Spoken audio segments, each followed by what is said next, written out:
Okay, I made a video about an hour ago, 2 hours ago, and YouTube wouldn't upload it all the way. So I'm going to do another one and do it shorter. My name's Laurie Ishii, and I'm 52 years old. I'm a recovering heroin addict, and heroin, crack, you name it, meth. I wanted to make a video to um, share my story in the hopes that if I could help just one person, it would be worth it. And my story is extremely long, so I don't want to take up too much time. But I was born in Los Angeles, California, raised with my dad was Japanese, my mom um, Filipino, and half Filipino, half Japanese. And we were a middle class family. Um, Although my father was a very angry man when I was growing up, and uh, abused me, and I didn't even know I was really abused because I thought everybody, all other kids got beat by their parents. um, but uh, yeah, I don't really want to go into details of my dad abusing me because he's not, well, he's not around anymore. He died last year. But the last 15, 20 years, he was, or actually not longer than that, he was a Christian, and God changed his life and uh, totally changed his life. And so our relationship was completely different the last few years. Um, so I became very rebellious when my parents sent me to Catholic school. I had gone to public school up until high school, and uh, I got very rebellious, angry, and because I had really tried to be a good kid, when I was growing up, and then when I got in Catholic school and all the rules and uniforms, I rebelled and I started using drugs. I started doing cocaine, snorting cocaine, and then I was also hanging out with kids from the inner city and uh, people of my race, people Asian, Filipino, and I eventually, well, they were all, first they were break dancers, and we would go to parties and people would break dance, and then it became like, one crew would go against another crew, and it always seemed to end up in a fight afterwards, and so uh, it turned from um, it turned into breakdancing into gangs, and pretty soon every time we went to a party, and first it was dancing, then it was a fight, and then it was all about gang banging and getting into fights and drive-by shootings, and when I was 20, I got shot by a rival gang. Um, I got shot in uh, my arm. It went through my arm, my liver, my lung, my diaphragm, and came out. Well, it got lodged in my back, and the doctor told me if it had gone any closer to my spine, I would have been paralyzed. Well, um, I was in the hospital for about a month, and when I got out, I didn't leave the gang until about a year later because by this time all of us were like into drugs, and we started. That's when freebase or crack cocaine first started coming out, and started smoking crack, and um, yeah, that kind of became our focus more so. And when I left the gang, I I was married to one of the leaders, and we we broke up, and um, I started. Well, my homeboys didn't necessarily want me like there in the fights and shootings all the time, but I loved to do it. I liked to fight back then, and so yeah, it wasn't like I I still have good friends. I mean, they're still friends, and that are out of it, out of the gang and stuff, and married with kids. But and I love them, But so it wasn't like I had to get jumped out or anything.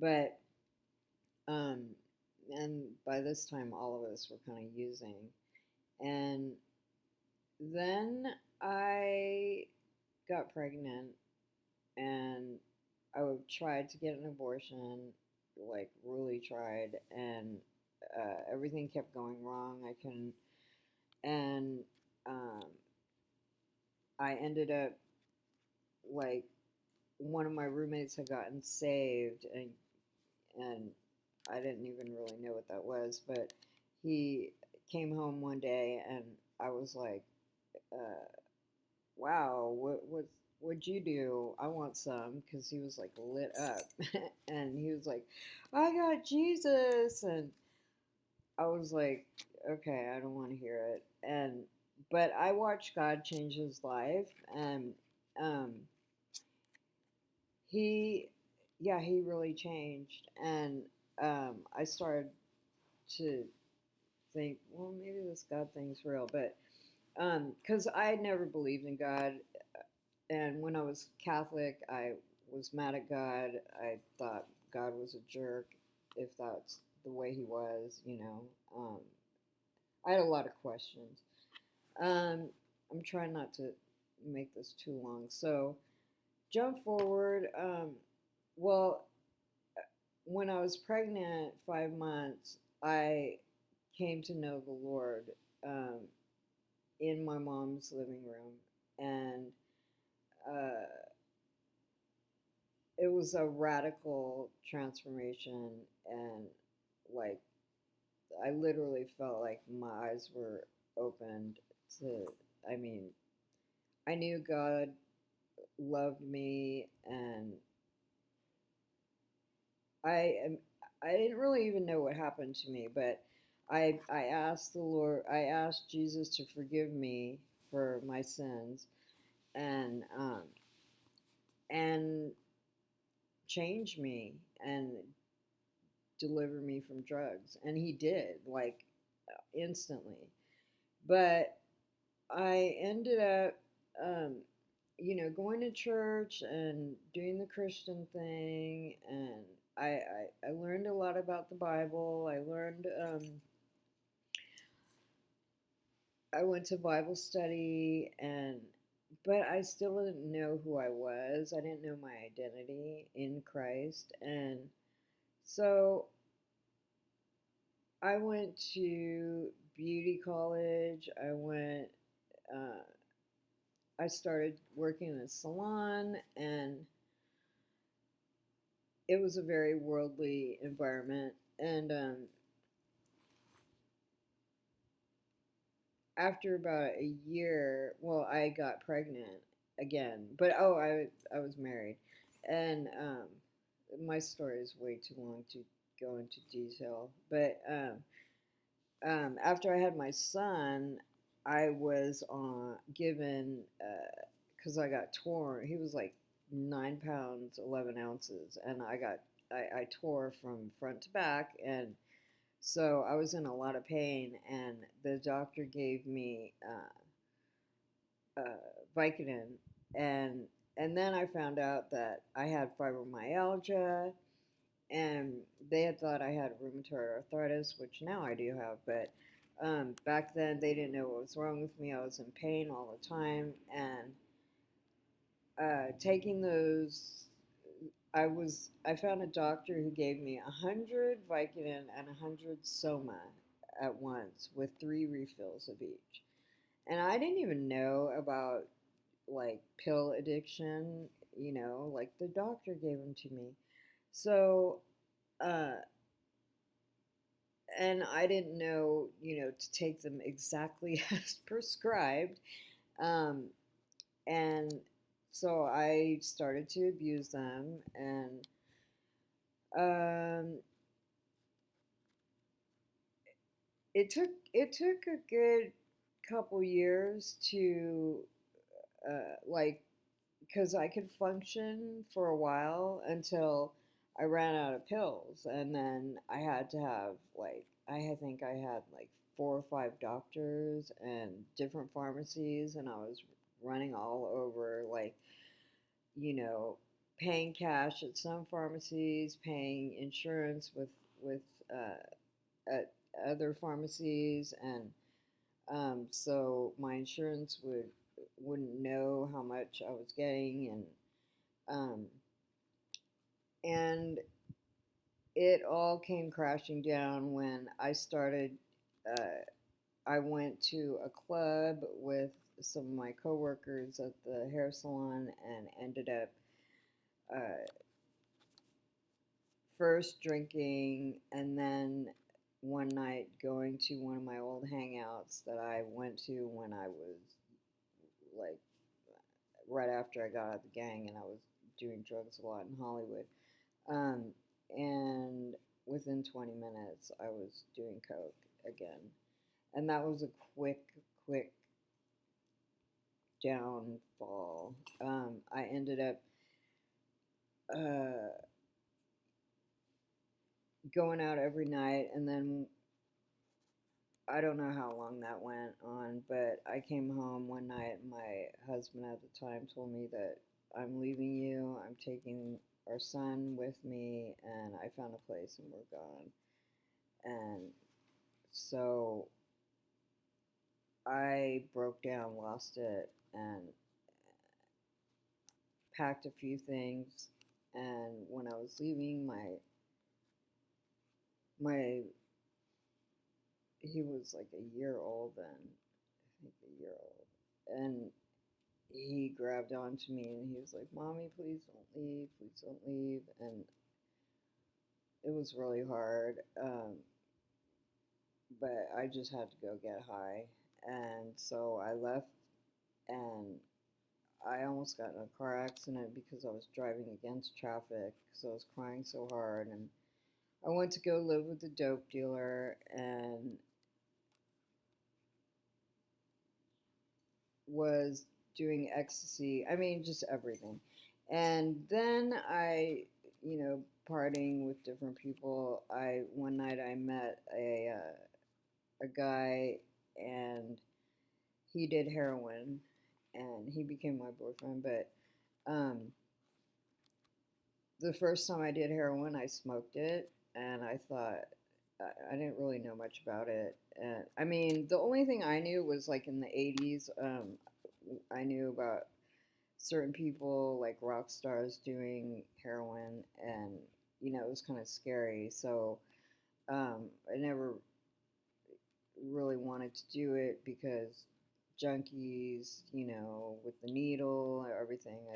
You know, I had tried heroin once when I was in the '80s when I was at this rich creepy guy's house, and but I snorted it. It was an ecstasy, and I got so sick, throwing up, and it felt good afterwards, but the sick part was not fun. And so uh, this time when I smoked it, I thought, "Ooh, this is great." I really liked it, but then I thought, I didn't know you could get strung out smoking it. I was really ignorant. And one time, a week, I spent the night. This guy was he was house sitting for a friend of his, and I stayed with him because I was still staying wherever. And I um, I did heroin every day with him at night, all day. And I remember him saying, like, you better watch out, you're gonna get strung out. And I'm like, what's strung out anyway? And he's like, it's like being really sick, having the flu, but 10 times worse. And I was like, well, the flu's not that bad, addict mind. Um, and so I continued, I made a choice to sorry, continue doing heroin. And when it was time for me to go back to work, and I didn't have any heroin one day, I thought I had the flu. And I went home from work, and my boyfriend called me, and he's like, "What are you doing home so early?" And I said, "Oh, I think I'm coming down with the flu." He's like, "You don't have the flu, you're dope sick." And so he came over and got me well. And after that, I was like, I never want to be sick again. And um, I'm writing a book, so a lot of details will be in the book. But long story short, the things that I thought I would never do, and I could always look at somebody that I thought was worse than me. I'm like, I'd never do this, I'd never do that. Well, never say never, because once I got strung out on heroin, I did, to me, the unspeakable, I mean, and I started prostituting, turning tricks, to support my habit because I lost my job. I went to work dope sick, and my boss thought that I was on drugs, and I was like, no, It wasn't even. It's because I didn't have enough drugs that I was sick. But so after I lost my job, that was like, oh my gosh. Then it was just turning tricks or hustling, um, stealing, going to Home Depot, stealing a bunch of stuff, getting cash back, going to uh, Ralph's, stealing bottles of vodka or whatever, and selling them at some Russian park to these old Russian men playing chess. um, but I got to a place where I was so sick and so sick of myself. I mean, I already think that I hated myself anyway, so that's why I used drugs. But I mean, I hated myself turning tricks, and I hated all the tricks, and it was just, and I ended up trying to kill myself quite a few times, slitting my wrist, uh, overdosing, and then I finally, one day, I woke up, and my boyfriend was sitting there. I was in the hospital in Cedar Sinai, and I'm like, where am I? And he said, you're in the hospital. Apparently, you jumped off the roof of our 8-story apartment building. And I had planned on doing that if given the right situation, or if I just couldn't handle anything anymore. And so it wasn't really a surprise to me, except for I didn't remember anything. And I had brain damage. I had to have a craniotomy. I didn't know how to read or write anymore. I had to relearn everything. And then I tried again after like a week, about 2 weeks later, maybe. Um, because when I got out, I was on methadone, and instead I just went back to heroin, and And then I tried to get clean at a Christian women's home and couldn't do it while I was kicking methadone. And I ended up, after 9 days, not being able to sleep or just in pain, sick, crapping my pants and vomiting. I ended up jumping out of their second story window and broke my back. And then I was in the hospital for like another month. And long story short, I ended up on Skid Row at the after many times of jail and my judge sending me to rehab after rehab and me leaving after the longest was 2 weeks. And finally, when I ended up on Skid Row, the Lord spoke to me and said, Laurie, look around. You're going to die out here a junkie if you don't turn around and serve me. And it scared the heck out of me. Actually, he said, you're going to die out here anonymously if you don't turn around and serve me. And I realized that I didn't even have an ID on me. And you can die out in Skid Row, nobody would even know. And so I went to a Christian women's home. I was clean. That's a whole nother long story, but I ended up at the LA Dream Center after that, and I was leading the prostitute outreach. I went through the discipleship program there, and I was leading the prostitute outreach, and then after that, I started a nonprofit, and we'd go out at 3 in the morning and tell the prostitutes and pimps about Jesus, and I loved doing that. But and then I got married again, and oh my gosh, I really messed up. A whole bunch happened that I won't go into, but basically, I fell into sin, and even though God tried to warn me, people tried to warn me, I was too prideful to repent. And I ended up, my husband ended up leaving me, and a month after he moved out, I found out I had cancer, breast cancer. And long story short, went through cancer treatment, surgery, and they had me on fentanyl, oxy, dilaudid, after surgery, and I had to wean off that, and I hadn't gotten to wean all the way off of it, and my divorce was final. I lost my insurance, and I went ahead and did what I know best, and I went and got a bag of dope. And within 2 months, I was back on the street, back on Skid Row, and living in a tent. And I won't go into details about that until the next time. Because my friend Anthony and I, who's still on Skid Row, but he's at the Midnight Mission, and he's doing really well. He's clean.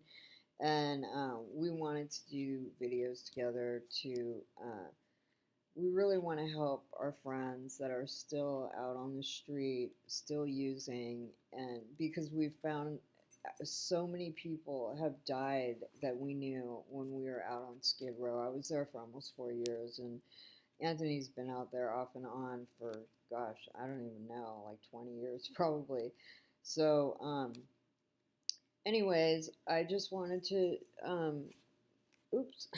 to share a little bit, and sorry if it's kind of long, and I have no makeup, and this quarantine thing is really pissing me off. Yeah, so I'm just so grateful that God, in His mercy, forgave me, even though I have just screwed up over and over and over and over so many times, and I finally I got clean off of heroin and crack on February 6th, 2006, but I had to get off methadone. It took like a year. I weaned down from 90 to 2 milligrams, and and I'm so grateful that God in His mercy just keeps taking me back, and I never want to go back out there ever again. I believe He's delivered me, and I have no desire to use anymore. I don't even think about it. It scares the heck out of me. But I just want to give people hope, because I know when you even have been clean and then you relapse, it's so hard to get back up. And but if I can help anybody, you know, that's my heart. I really want to help other people, that other addicts, um, and just I want you to know that God has a purpose and a destiny for you, and you have hope. As long as you're alive, you still have hope, and God will be there for you if you cry out to Jesus, and He loves you. Anyways, Anthony's gonna come over tomorrow and Friday, I think, and so we're gonna make more videos. And if people want to comment and ask questions, I'll like to make more videos if I can upload them on YouTube, because they wouldn't upload my last one because I guess it was too long. So I better end this now. All right.